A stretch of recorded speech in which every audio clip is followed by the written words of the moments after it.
Hey, this is Jonathan Gilliam. I'm about to start the show, and I know you're asking yourself, is he going to do a commercial, or is he going to give us our tasking for Friday? Well, I'm going to do both. I want you to, if you haven't, get my best-selling book, Sheep No More, The Art of Awareness and Attack Survival. I want you to read it, and I want you to apply what I'm teaching you in the book. There's never been a time more important for you to understand how attackers look at you than now. And remember, everything that's going on in this country, it doesn't matter if it's a sexual predator or if it's a communist, they are trying to attack. And the way you understand the potential and where you're vulnerable is by understanding how they see you and how they think and how they carry out attacks historically. Now, it's not rocket science, as I always say, and everything you need to know is in the book that will guide you in how to get this mindset so you can think attacker, then defender. But you can't just think defend. And listen, if you are carrying a concealed weapon and you've gone out and got your license, or you're thinking about getting it, or let's say you don't even carry concealed, but you have a shotgun at your house in case something goes wrong. If you haven't considered who would attack, why they would attack, when it would happen, where it would happen, and how it would be carried out, then you are behind the curve. And chances are when it's time for you to take action, you will fail. Now, I'm telling you, I didn't just write these books to make money. I wrote these books to give you the knowledge that I've acquired over 20 years of service in the SEAL teams and in law enforcement. And you can take this understanding that I give you, this awareness and this ability to forward think things that may happen in every sector of your life, especially now when nobody really knows what sectors there are in their lives. Sheep No More, The Art of Awareness and Attack Survival. Read it, learn it, and apply it. And if you really want to go the extra distance, you can get the two workbooks. The first one is the threat assessment, which you'll utilize the knowledge that you learn in the book. And the second workbook is a defense assessment. Both of those together, along with the original Sheep No More, The Art of Awareness and Attack Survival book, will give you the ability to analyze every single threat that's out there against your life, your business, your school, your church, anything. These things are going to be opening back up eventually, and you'll be ahead of the curve. And also, one last thing. I didn't forget about children. The Adventures of Team Little Bigs, A Parent's Book for Children, is a book full of pictures that you can give to your child, and then you, the parent, can go to teamlittlebigs.com, get the lesson plans, and then teach the child through the pictures. All the pictures have there's lessons built in there of awareness and security and communication and safety.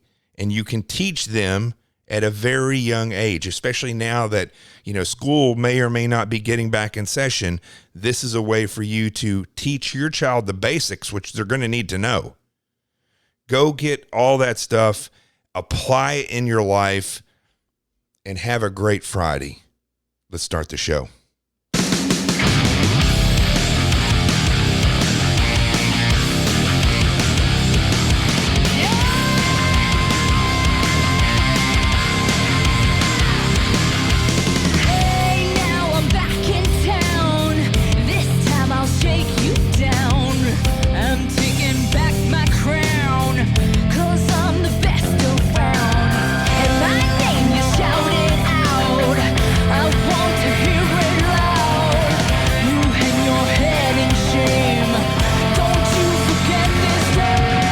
This is Jonathan Gilliam back on your Friday episode of the Experts Podcast. The truth has arrived.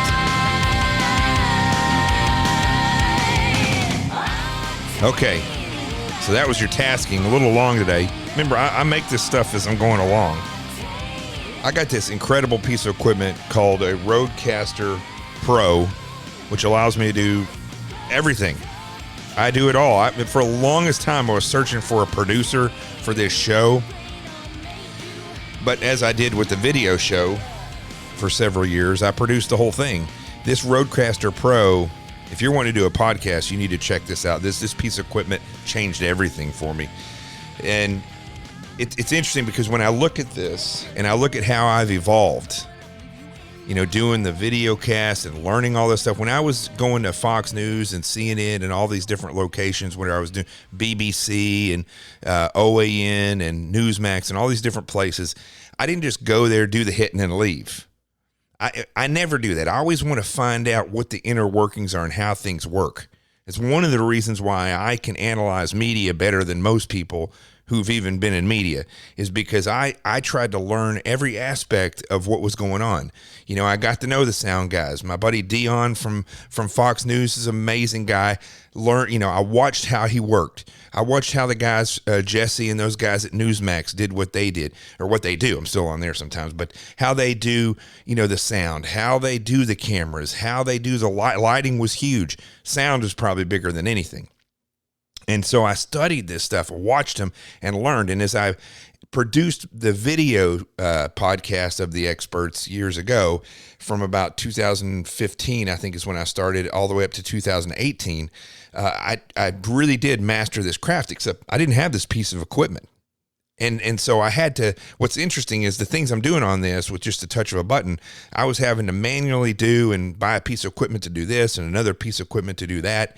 I was also on a budget. Some people, my good buddy Jim donated stuff, and that helped out tremendously. You all sent into the GoFundMe page that helped me really spend days and days and really years working on this to get it to the point where it was and where it is now. Now, the whole point in me telling you this story is that I learned as I went along. I didn't just float through and just do the best and then eventually get somebody to produce it, show up every day, say what I got to say, and then leave. Now, I'm not going to lie to you. That would be great if I had that. And if I had somebody to, like if you try to check my website right now, it's down. Why? Because I'm building the website. I do all this stuff. And I've been doing this for years. I had a website before, and then I made the mistake that so many people do. I got an agent, and they took over my website, and then it didn't work out between us, and they just dropped the website, and so I don't have anything. So now I got to build it myself. But listen, these are lessons that you learn, and I'm okay with that. It sucks a little bit, but I'm okay with it because I learn as I go along. Why am I telling you this? Because when we look at Congress and the House of Representatives and the senators, and we look at sheriffs and chiefs of police, and we look at activists, none of these people have learned. None of these people learn. They don't understand the field in which they work. You would think that they understand it, but they don't. And in the field in which they, spread in a lot of times their political ideology. And they don't understand. They don't even look at history. They just go on what feels good. And they're a lot like the people who, some people just get luck of the draw in media. They show up, they do some hits maybe for 6 months, and then they just catch fire. The rest of us, not that was my goal to catch fire, but listen, I did learn real quickly in media that I had a stage that I could really make a difference, probably more of a difference in any other agency that I worked, as far as on a daily basis of guiding people and where in the reality of what's happening and the truth. And that's just as important as picking up a gun and going overseas and fighting against terrorists. Educating the American people on what the reality of these threats are in this country is very important. And people who take this stage for granted, shame on them. And many of you that listen to different podcasts and different people on radio and television, you may be thinking, man, this is incredible. These people have great insight, but a lot of these people don't have insight at all. They have groups of people who do the research and then they read it. They're just personalities. And we need to realize this. We need to get to this point where the American public gets that, because I don't really think that they do a lot of times. I don't think that they realize that it's not exactly the way they think and the way they see it. And that's why so many people are led by these false narratives and this fake news and liars in Congress. They don't realize that the people that they're getting information from really don't know any more than they do. They're just being told this, and then they tell you this, and then everybody believes a lie. And it's very easy to track. It's very easy to see the reality. I watched this show today. on YouTube, and it was, and I don't know, I'll be honest with you, I don't know anything about the Khan University. I think that's what it's called. It's where you do all this online work. I'm going to do more research on it to make sure it's legit, but I've heard of it. I just had never really ever watched anything on there.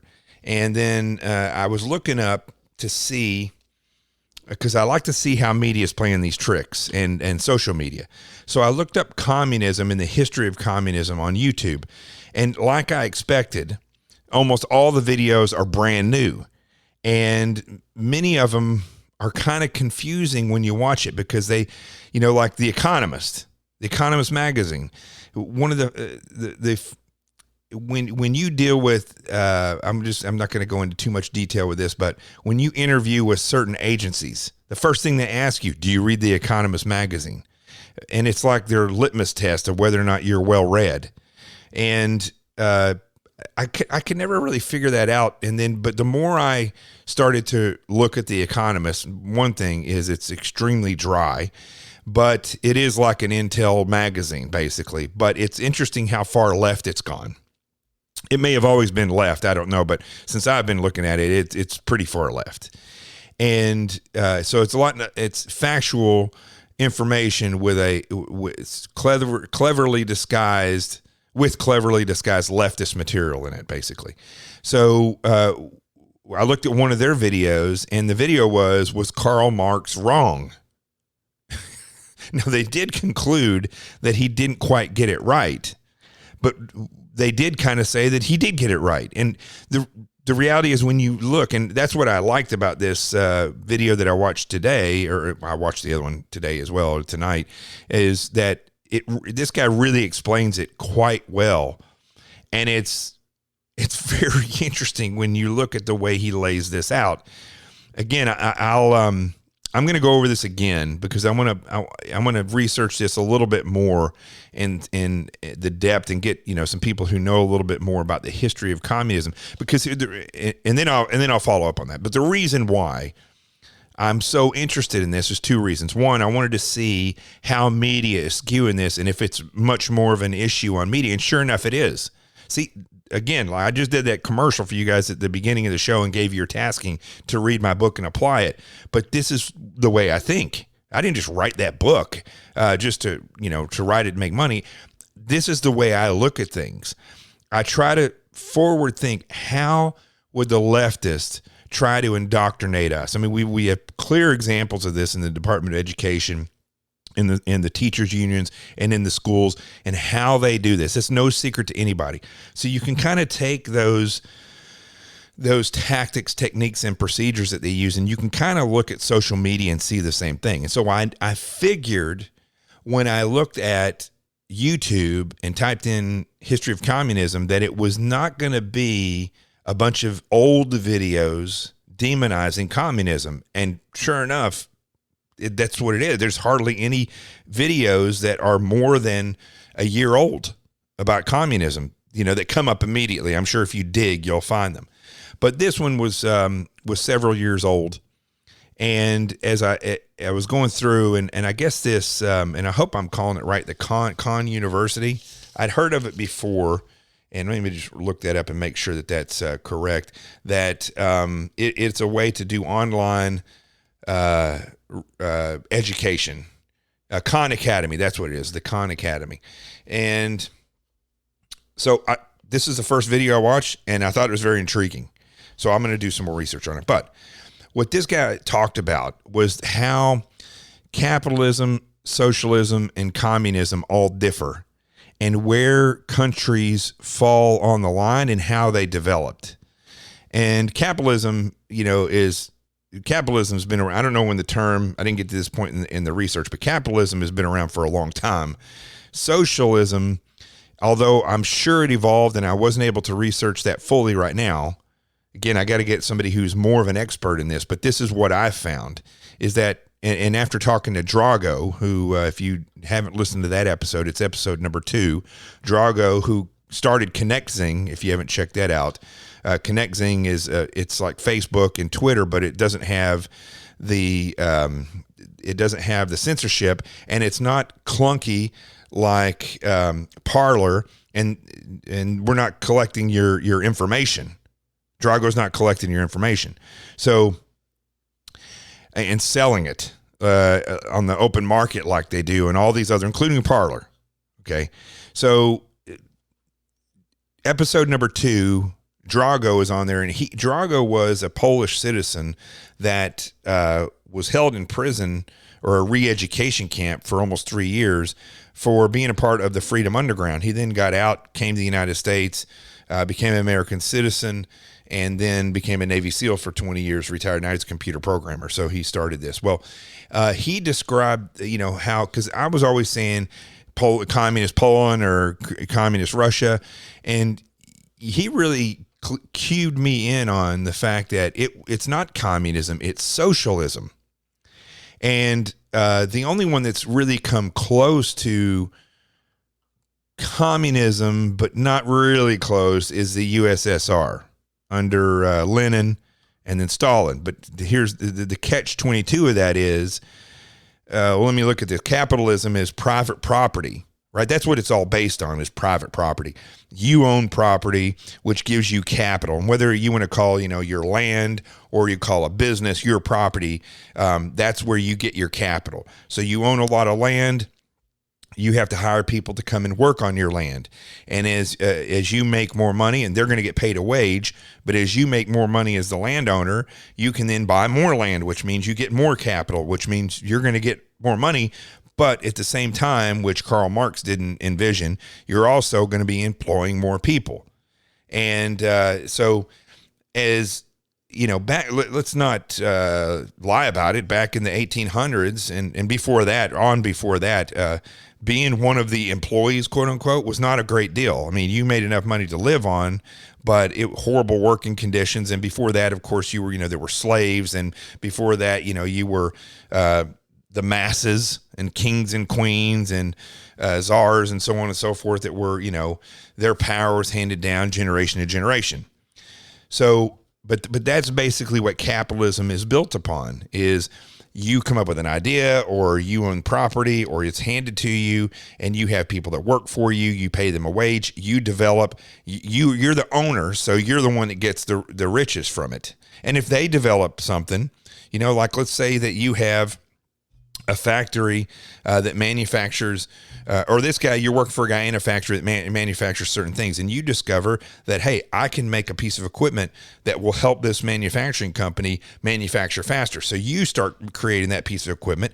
That guy has to buy it from you. Now you actually have capital, and so you're making money off of him. And you see how this whole thing works. That capitalism is an incredible process. The problem, of course, is that as people get richer and richer, they find more and more ways to get richer.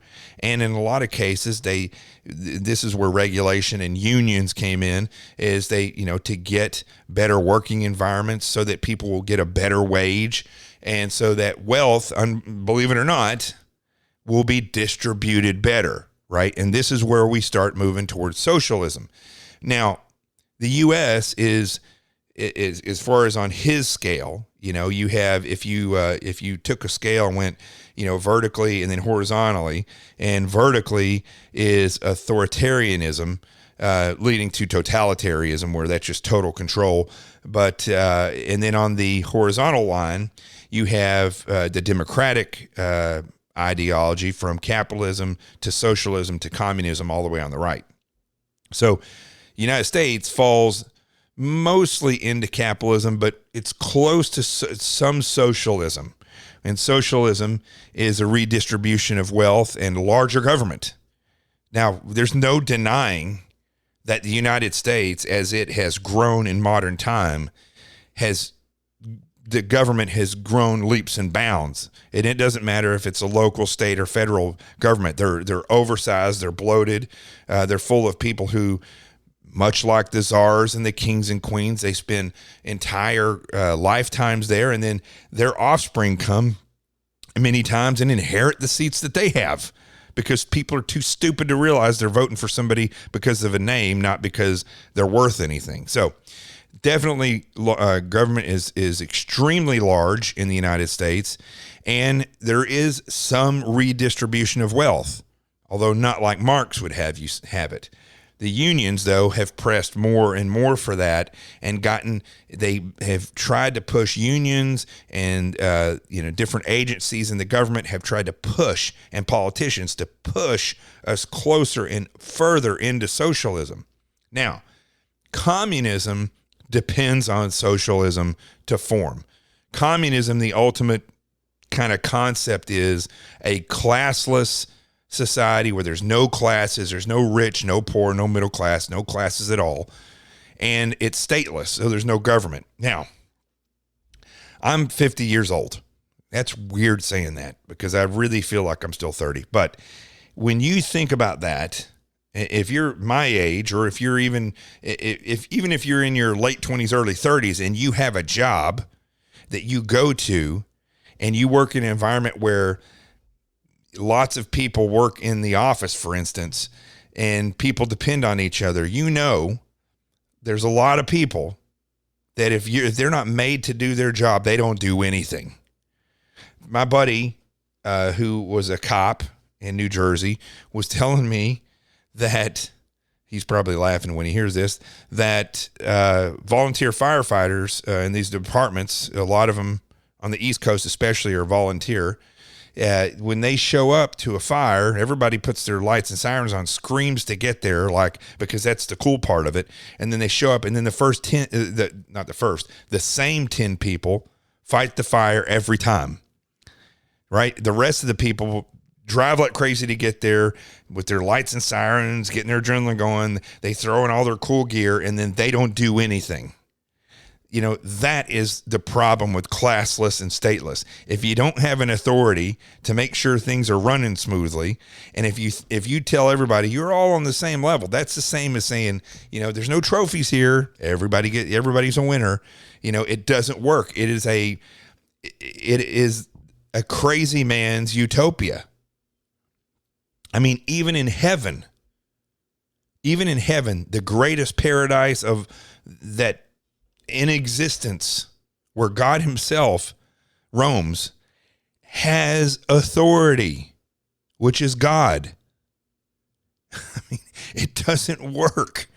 There is no classless, stateless, not when human beings are involved, not when animals are involved. You look at all the animals that exist in the wild, all of them.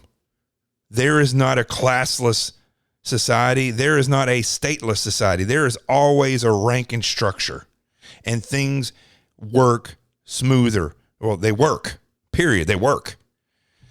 So as we look at this, the capitalism moving to the right to socialism, moving to the right of communism, and then on the vertical scale, it goes up from democratic all the way up to authoritarian. If you look over at capitalism, right, the United States falls just before you go into socialism. That's kind of where we're at. Although there's never been the effort that is happening right now to get us to skip completely over socialism into communism. That's how stupid these idiots are that are following this unknown master, like in Portland, and all these people that they literally think they're screaming at the mayor of Portland. Like he's such an idiot. He goes down there. I think I talked about this yesterday. He goes down there so he can be with the people. Like he's some kind of king that came down to be with the paupers. So he's down there. He gets accosted, water bottles flying at him, people telling him to F you, and then he gets hit by tear gas from the by the feds, which I thought was funny.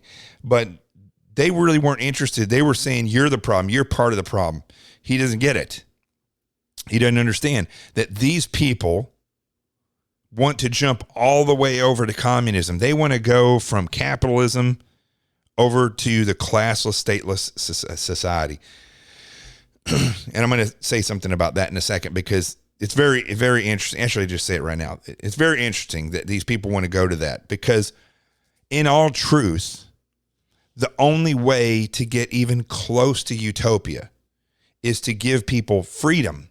The greatest experience you can ever have is not being set in a place where you're told there is no class, you're all the same, because ultimately in reality, somebody is going to be telling you that, and someone is going to have to enforce that. They're also going to have to kind of reverse enforce it. Whereas now, if you own property, you have authorities to enforce that nobody will steal your property. If they tell everybody, no, the state owns, or now nobody owns anything and there's no classes. Well, somebody's going to have to regulate that. Otherwise, human beings will then start to take ownership of stuff. That's just the way it's going to be. It just will not exist any other way. I don't care how you want to philosophize it or debate it. Human beings will try to take ownership, and they will fight to get it. It's been from the beginning of time. You can look at the very first stories in the Bible where Cain killed Abel. It just goes on and on from there. But what I found fascinating about this, I mean, we already know that socialism is the beginning of a dream, and communism is the nightmare that you're being told is a dream. It's unrealistic. But when you look at the way he scaled this, where the U.S. is right there just before you go over into socialism, that USSR was actually just over where communism is, but further up the scale from democratic all the way up to authoritarian. Right? So they were where there were almost to the point where there was no to where there was no class, but there was definitely the state. And they were very powerful. So they never got to that stateless society, and they won't get to that. And the classless society ended up being that everybody was poor and hungry, not that everybody was great and prosperous. But when you look at modern day Russia, according to this individual and the way he scaled it out, that Russia is actually further to the left into capitalism than the United States. The United States is actually closer to socialism than Russia is, but Russia is still above the United States towards authoritarian rule. I mean, Putin rules with an iron fist. What's even more interesting is that China is not just above Russia towards authoritarian, which we all know that, but it also is just as far over into capitalism, but also spans into socialism. So China, although it claims to be a communist country, is really very much a capitalist country. There are people who own stuff in China, and yet at the same time, the government is very large, very strong, and well, really the only redistribution of wealth goes back to them. So China doesn't even fall into communism as far as on this scale goes. I think the very important part of this, though, is that whenever a country says, and that this isn't on here, but looking at this and then actually looking at the history that I do know, that the more a country claims to be communist, the more it actually becomes authoritarian and then eventually totalitarian, where that it's just with Hitler or with in Vietnam or all these different in Asia where these dictators rise up, or in Africa where it just becomes total dictator, total fascist leader and their little henchmen that run around. So no one in our history or in history in general has ever gotten into communism. In fact, I would have to say that out of all of history, when I look at the Jews as they were being led by Moses through the desert, that they, as strange as this sounds, they are the ones who actually resemble communism, true communism, under the definition of classless and stateless. They actually fit that description more than anyone in history. They still had their classes, I'm sure, and God himself was with them. And then, of course, they had kings and judges. So they did have their state. But for a period of time, when this mass of people were traveling through the desert, it's the only point that I can see in history where communal communism actually existed. which may explain why I have this debate with Jewish friends of mine all the time, why they are so, in the United States anyway, are so far left and so hell-bent on socialism. I think ultimately, and many of the young people are hell-bent on communism. And I think it may be because of that, the heritage, it's the communal, and, you know, look, if you're Jewish, I hope you don't take offense to this. I'm just kind of brainstorming this, and I'd love to get your take on it.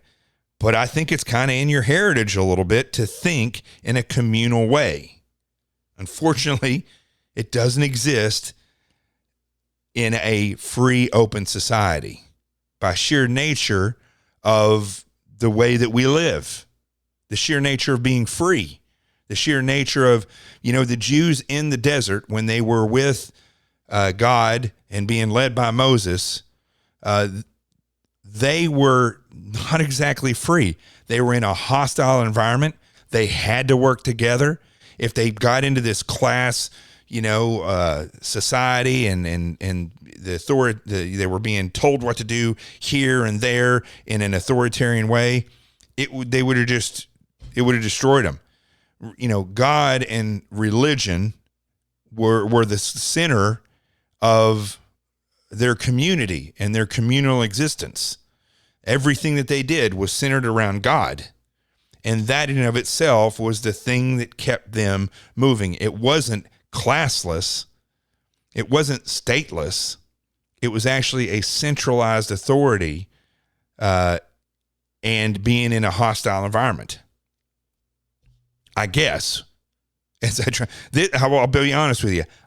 This is not my expertise, but I find it very interesting because I'm kind of having the discussion with you and kind of thinking about these things out loud as I go along, because after I watch this, you know, this discussion on the reality of capitalism, socialism, communism, how it's just the reality, and we've all lived through this in our lifetime in the United States, how communism and socialism, those words and those ideologies keep rising up.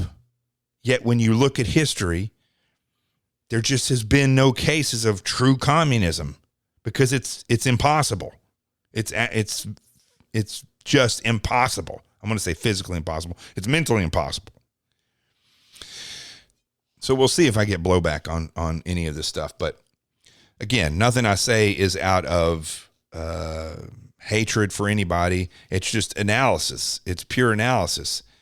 But now as we look at what's happening now at this present moment, and we see the same language being used about, you know, communism and socialism, and everybody's talking about how they, you know, they're on the left. They're talking about how they hate the government, they hate the president, they hate the Republican Party. All of their narratives and talking points are exactly the same.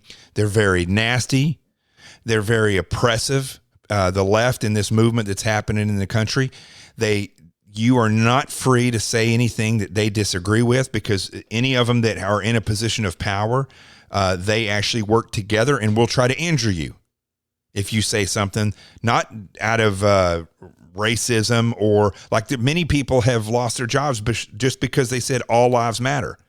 There are politically correct reports out there and people saying that you can no longer, and this is the craziest thing, no longer are you to look at somebody and say, we're all equal.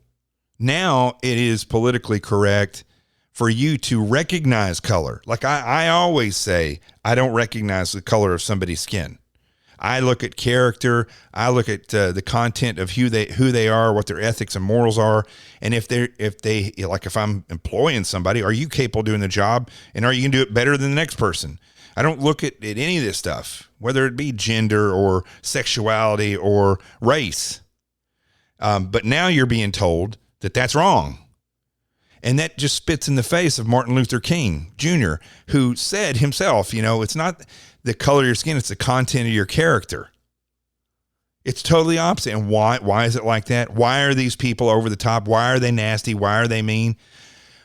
Why are they oppressive? because they are stupid. They have no idea what reality is, and they think that they can force utopia. That's how ridiculously stupid they are.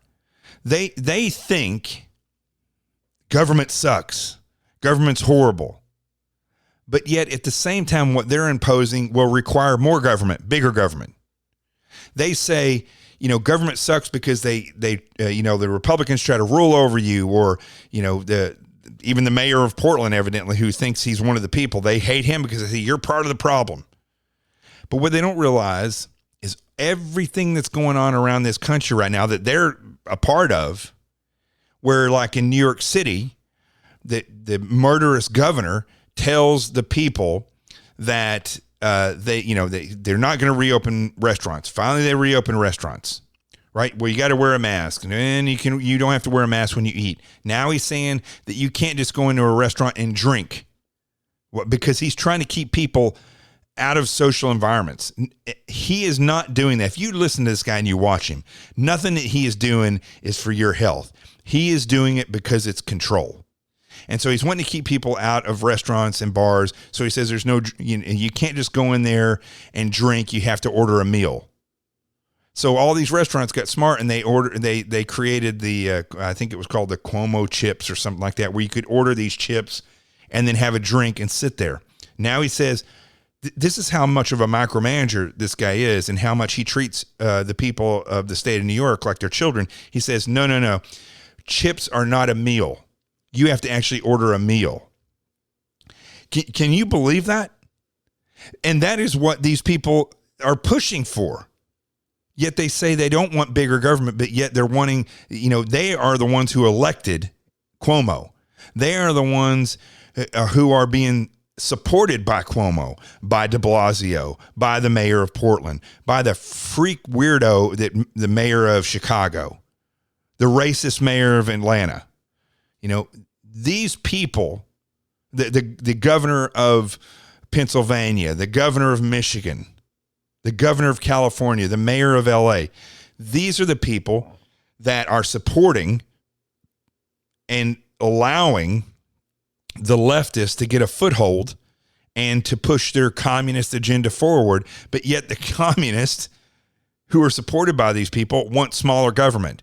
But yet the people that they elect are going to make sure that there's bigger government and that you're micromanaged. See, that's just pure stupidity.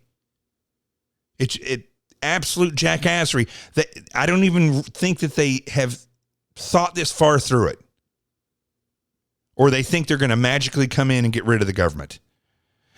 Someone like Cuomo, or all those other people that I just named, or everybody in the Democrat Party, they're not going to relinquish their control. Unfortunately, AOC is going to get reelected, Ocasio-Cortez.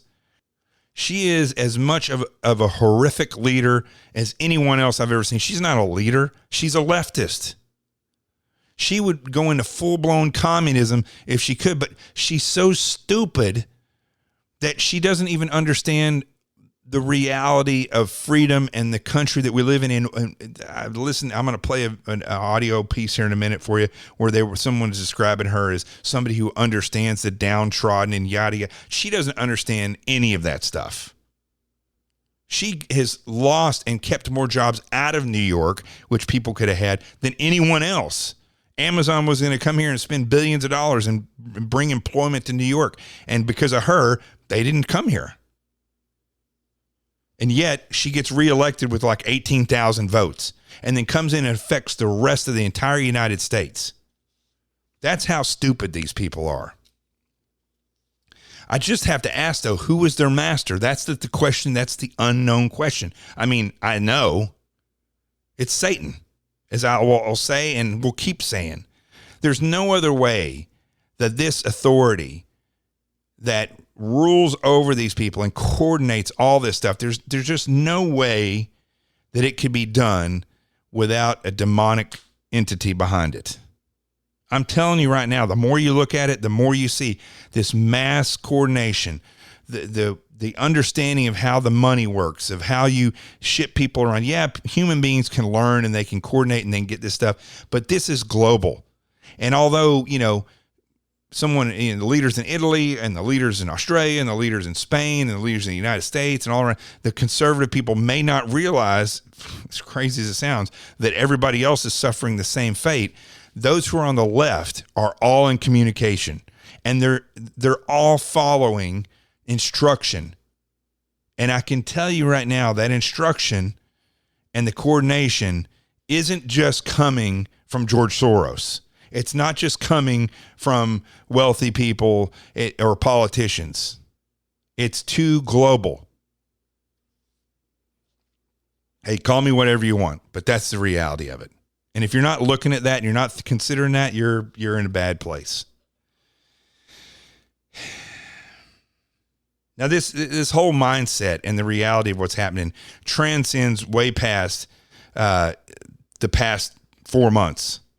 You can go back to 2016 when President Trump got elected, and that was the beginning of the outbreak. That was when the real virus came out, and the rash of leftism just started to rise.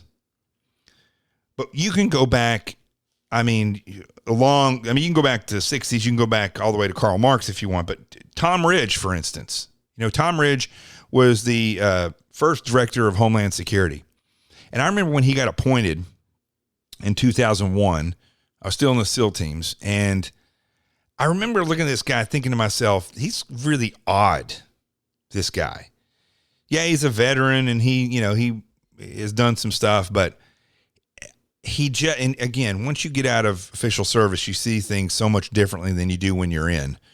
But the reality is, what I was seeing there is that Tom Ridge is a rhino. He is a career politician that grew up around the time of the Bushes, during the Reagan era, Nancy Pelosi, all these individuals, John McCain, these individuals that moved slowly. Their concept is to get to communism, which, remember, the people who want to go to communism ultimately that are in power, they'll never give up their power. They know the reality of what's happening. That's why it's never worked out. But Tom Ridge is as much of a deep stater as anyone else. And that's the reality of what the deep state is. It's people that are either content with the slow move to get over there, or they are themselves leftists. And Tom Ridge comes out and says all this stuff about Donald Trump, and he uses the same exact talking points about this isn't a reality TV show, yada, yada, yada. It would be a cold day in hell before I ever use forces from DHS when I was the leader in order to go in and do things like the president's using for his own henchmen in Portland, Oregon. Well, I don't know if this idiot realizes it, but Homeland Security is actually in the name of the agency. DHS was not created to go fight wars around the world. That's what the military is for. DHS, Department of Homeland Security. It has Homeland in the title. And by the way, Tom Ridge, every law enforcement officer and every military member, you included, took an oath to support and defend the Constitution against all enemies, foreign and domestic. But you, Tom Ridge, are one of those domestic enemies.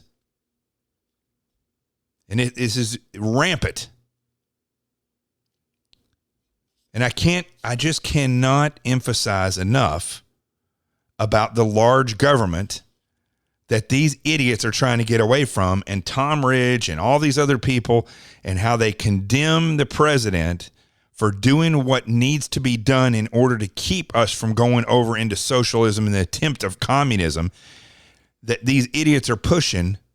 All the while, it's just going to cause the government to get bigger. And Tom Ridge is sitting here saying that I would never do that with DHS. Well, guess what, moron? If the left got their way, they're going to be in every city telling everybody, you can't eat potato chips. Those are state-owned potato chips. You got to have a meal. Here's exactly what you'll eat. Now, there's such a thing called the Vanguard Party, and that's another Marxist type of concept, a communist concept.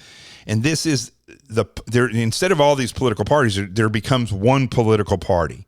And that's what guides a nation and keeps a nation in a sense of revolution. Remember, through chaos will come a synthesis, and that synthesis supposedly is what creates the classless, stateless society. Here's what they're not telling you. This is why the constant state of revolution is what they need to bring a utopia. Imagine this, okay? Look at the palm of your hand, okay? Or just look at your hand, and you have your fingers, 5 fingers, most of us that are, I know my friend Carrie only has 4.5, but you have your 5 fingers, and they spring out from the palm of your hand. What they believe is that through chaos, these fingers will spring up, and they can just cut those off. And so what you're left with is that palm, which is a unified group that will be able to live together in unity and will not need a state to take care of each other. That's what they believe. That's basically it in a concept. Creating chaos so you can get rid of all the troublemakers and then have this unity. And that's why throughout history as well, when you see this concept being put into practice, all the activists, they're done away with at the very beginning. All these black separatists and liberation theology followers and the gay activists and free speech advocate, Second Amendment advocate, all of us will be gone. It doesn't matter if you fall on the left or right. The key to it is to get all these troublemakers up there to cause the chaos so the government can grow stronger, and then the government comes in and just gets rid of all those people. And all that's left are the people who are the meek that don't do anything, do what they're told, or they are the ones who are 100% submissive to the great and mighty power. This is not something that is new. You can see this if you look through history. That one dominant party. That's why these people that are rioting and that are own these businesses that are they'll just fire people immediately. And why you see, the New York Yankees and the Washington Nationals not only taking a knee before the game today, but holding a black piece of, I don't know if it was rope or cloth that went all the way around the bottom of the field, and they're all on the knee holding on to that. Many of them with their heads bowed. They should have their heads bowed because they're a disgrace. They then stood for the national anthem as though that was supposed to make things better, because what they may not realize is that they are kneeling for the Communist Party. That's what's so disgusting about this. These idiots don't even realize they just want to keep their job. See, this is the other thing that's happened throughout history is that people get compromised and they don't want to lose their job, so they just go right along with it. If somebody doesn't want to kneel and they're in baseball now, they'll probably get fired. But I'm telling you, I'd take my freaking millions and leave and go live by the lake somewhere. Forget that crap. Or go get a job with Homeland Security where you could bust some noggins of these communists. Yeah, I said it. I don't feel bad about it at all. These people are trying to overthrow this country. It's insurrection. And that's what the other thing that I can't get through to people that are liberal that I know. This is not about constitutional rights. This is about a domestic internal enemy that is trying to overthrow the country through insurrection and subversion. And I have no problem with going and doing battle with these people. We just need to call it for what it is. We need to put down this revolt. Freedom demands it. Otherwise, and listen, I don't care what anybody says. I had this discussion on Twitter with Rick Unger. I just let him go.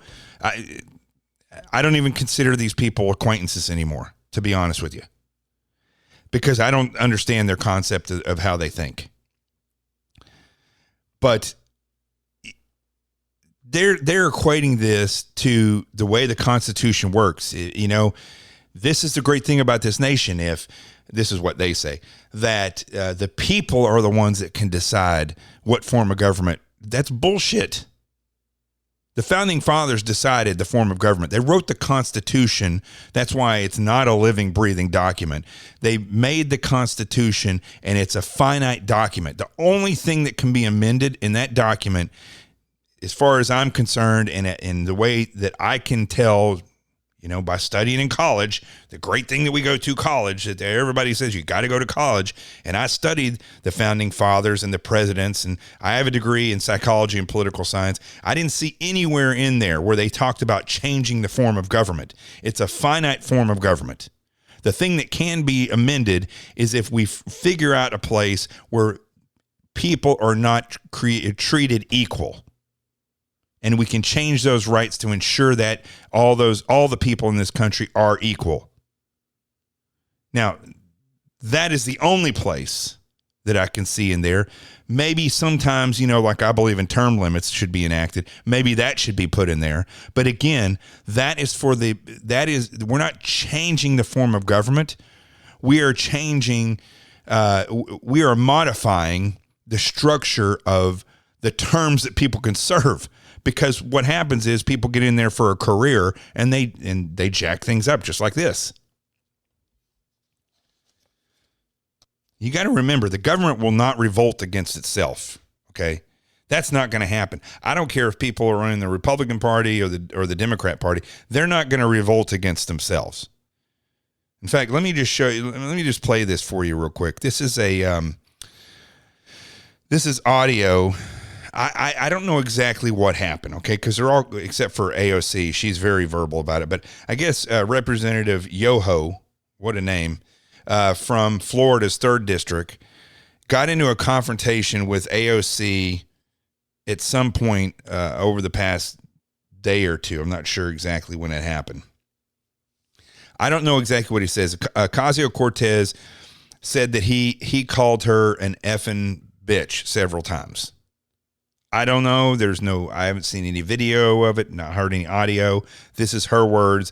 She said they also had a confrontation where, in her words, he said that she was dangerous, that she's dumb. I think there was one other thing. I 100% agree with Yoho there. She's not only dumb, she's extremely dangerous. And, should not be. She is not someone who stands for what the Constitution stands for. And the idiots that elected her in New York are just as far left as she is. And like I said, like 18,000 people. And she's affecting the entire country. Anyway, Yoho, regardless of what he said, comes up and apologizes on the House floor. Now, he apologizes, and then Congressman Hoyer from Maryland comes up after him, and it's like whacking Jack the Me-Off brothers up there. Remember, Yoho is a Republican congressman from Florida, and Hoyer is a Democrat from Maryland. Now, I don't know exactly what was said between Yoho, like I was just saying, and AOC, okay? But listen to this nonsense, okay? And then I'll speak about it. Mr. Speaker, I stand before you this morning to address the strife I injected into the already contentious Congress. I have worked with many members in this chamber over the past 4 terms, members on both sides of the aisle, and each of you know that I'm a man of my word. So let me take a moment to address this body. I rise to apologize for the abrupt manner of the conversation I had with my colleague from New York. It is true that we disagree on policies and visions for America, but that does not mean we should be disrespectful. Are you kidding me? Hoyer, that's a Yoho. Yoho, do you not realize that the leftists in this country are on the verge of causing a civil war? The right doesn't, I don't even like using the term right. The constitutionalists in this country, the patriots, they're not looking for a war. But the left is literally trying to cause a civil war. Do you not realize that, Yoho? This infuriates me more than anything else, listening to this guy. I would have said, I said what I said, and that's it. Unless they're threatening to censure him, or he's just part of the whole lot of these individuals that go to Washington, D.C., get a position, and then they become a part of the problem. I think the whole lot of them should be yanked out of Congress and just pushed out of the country. And then we should start new as soon as we put down this insurrection. And people should be held to a standard. And if somebody is jacking up the place like AOC, I have no problem with a congressman or a congresswoman walking up to her and telling her exactly how they feel. In fact, I'd rather them do it right on the floor. And I don't like to see punches pulled. This whole nonsense about we have to be gentlemen or gentlewomen in Congress. Give me a freaking break. The whole country is falling apart while you guys are up there massaging each other's backs. These people are dangerous. They're dangerous on the right because they're inept and they're weak, and they're dangerous on the left because they are not weak and they are malicious and trying to crush this country. Let's listen to a little bit more of him. Having been married for 45 years. Who cares? Who cares? I don't even care that you were married. He's going to go on and say yada, yada, yada, bing, bang, boom. Now comes up Hoyer from Massachusetts. This is just as laughable, but this is coming from, a congressman on the right, a congressman on the left, who doesn't belong to the same party. But you can see that these individuals, the way they talk about each other, it's not the same relationship I would have with somebody that I knew that I had to work around that was trying to destroy the country. Listen to him. I ask unanimous consent to speak out of order for 1 minute. Yeah, take your mask off. Gentleman's recognized. Mr. Speaker, I appreciate the words of the gentleman. By the way, whoever's up there taking up for the position for Nancy Pelosi and the speaker, he's sitting up there. He's at least 50 feet from anybody even close to him, and he's wearing a mask, and there's nobody in the room. The stupidity is just palatable. Appreciate the words of the gentleman from Texas, Mr. Yoho. He's from Florida, Knuckles. Florida, excuse me. They were appropriate because the language we use matters. Yes, it does. Like communist, insurrection, should be in jail. Get rid of all of you. That language is perfect, I think. Wouldn't you say, people that are listening? The way we treat one another matters. It sure does. Like putting down an insurrection, sending troops or forces into cities where they've completely fallen and taking it back. That's appropriate action. Or even better, rounding up all those in Congress, in the Supreme Court, in all these states that are a part of this leftist, and all these agencies, the tops of the FBI and the CIA, that are all a part of this deep state, and getting them out of the country, trying them, and then kicking them right out of the country. That's, I think, appropriate behavior. Mr. Yoho needed no apology for his passion about poverty. Whatever. And for the downtrodden. Okay. Listen to this. But he ought to remember and acknowledge that. Now, he's talking about AOC right here, okay? Remember that. AOC, who, besides graduating college, was a bartender, and who just, because of her idiotic mouth and her way of thinking, kept Amazon from coming to New York and cost thousands of people jobs that needed jobs. Acknowledge that the person to whom he spoke so inappropriately was one of the strongest fighters in this Congress for those with the least. What? Just slap yourself, moron. Absolutely disgusting. This is absolutely disgusting. What's happening now? And this whole incident, like everything else that we're seeing, is completely fake. That's another thing, doing the research on communism and coup d'etats, which I told you I've been looking at. This is where all this stuff happens, is where their nations or the countries that they exist in are going through a terrible time. They're war torn or something's occurring, and these people just zip right in. And because they can utilize these issues and these horrific times to get power. Now, I'm talking about these times. I'm talking about those times, right? What's happening now, it's all created. It's all manufactured. The virus, do I believe the virus is real? Yeah, I had it. Saw people who died from it. But is it to the extent that every day they're like reporting, Florida had 172 deaths. 3,000 people have gotten the disease today alone. And when you look at the number of people, millions of people are getting the disease. Hospital beds are overran.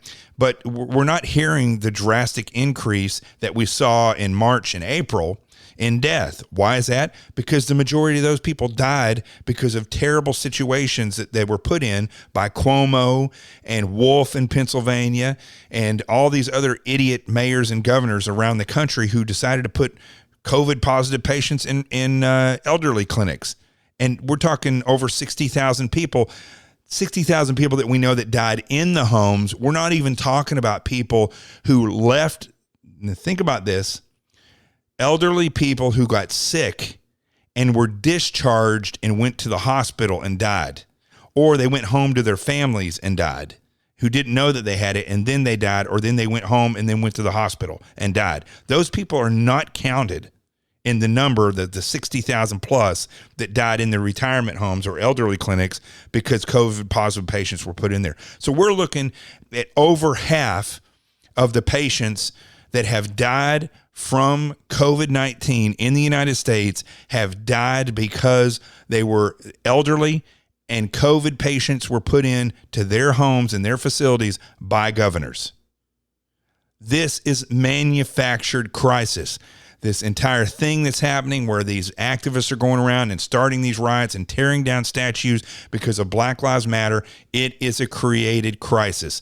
Yes, George Floyd was murdered. There's no doubt about that. Yes, there are some bad cops out there. Yes, I would say the majority of law enforcement around the United States is improperly trained and properly outfitted, and they do not have good standing in the communities, nor does the community care to have them as good standing. Those are all problems that exist primarily because of leftists in the country that are in positions of power, or because incompetency seems to reign in law enforcement at the top levels.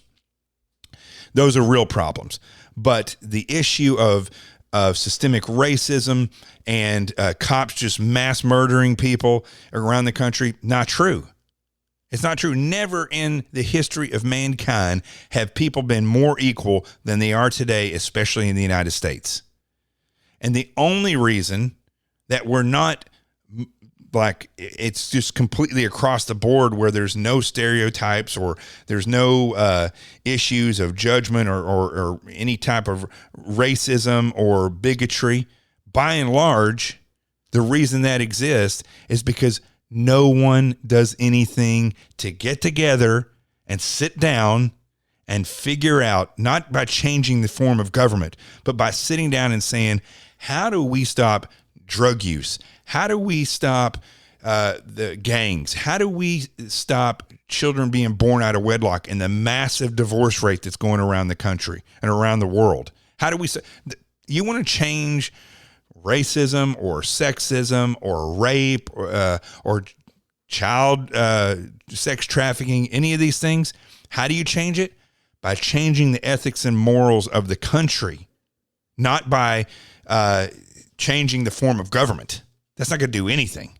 All these people that go around and take credit for, we stopped this many child predators, or we did this or this. Look, you can arrest you could arrest 1,000 child predators, but there's going to be 1,000 more out there because you're not breaking the system. Nobody breaks the system. Same thing with leftists and communists who are trying to take over. You can get rid of this person or that person, but you got to break the system. You got to push them back to manageable numbers. Fundamental Islam, up until recently, was probably one of the biggest problems we had. You don't just stop that by having meetings with imams around the country. That is a problem that's in their bloodstream, and they have to fix it. They have to progress. I hate using that word, but it's true. They have to get to a point where You know, if you want to live fundamentally, you're not, that doesn't work inside the United States. We don't practice Sharia law. We have the United States justice system. So if you want to practice that, you got to go to a Muslim country or somewhere else where they allow that, but it's not here. See, they don't do that. They don't break the back of that system. So everything that we're seeing now is created. It's not something, it's not a system of wars and poverty. It's a system of fake created issues so that people that are in power can either stay in power or get their ideology to where it's the ideology in power. Interesting. I think we'll just cap it at that. What do you say? I'll do a little bit more research, and then Monday, maybe we'll have, I'm going to try to find somebody who's more of a historian on this stuff than I am. So that, because when I talk and I'm talking about these things, I'm probably like you. If you have a discussion with people and you start, your mind starts working the problem out. That's the way I am. If you saw me when I'm working a security detail or something, my mind is working the problem out. I'm looking at this. I know threats. I've studied the environment. And so when I walk into the environment, I already have a good idea of who, why, when, where, and how the attack can happen. So I'm working it out. And that's the way it is when I look at what's going on today. I do my research, and then I start looking at at what's going on from their point of view, from their historical point of view, and things just seem to fall into place. And when I talk about this and discuss it, it's the same way. And I hope that you guys are having this discussion as well, because that's what needs to happen. So as you enter into the weekend, I want you to make sure you go out and do some research, understand what communism is and where it came from, and how it's always based on getting into the process through hard times. There's either political strife or wars or famine. Something is occurring in the world that allows them to slip in to power. And now what you see is a manufactured group of crisis. No matter if it's the virus or the riots, it's always magnified through media. It's either completely fakely and falsely reported, or it's partially reported. But either way, it's done so that you have an illusion that things are completely falling apart in this country, because that's what they're relying on to get themselves into power and win the election in November. I'm Jonathan Gilliam. This is The Experts. The truth has arrived. Peace, and we're out of here. Have a great weekend.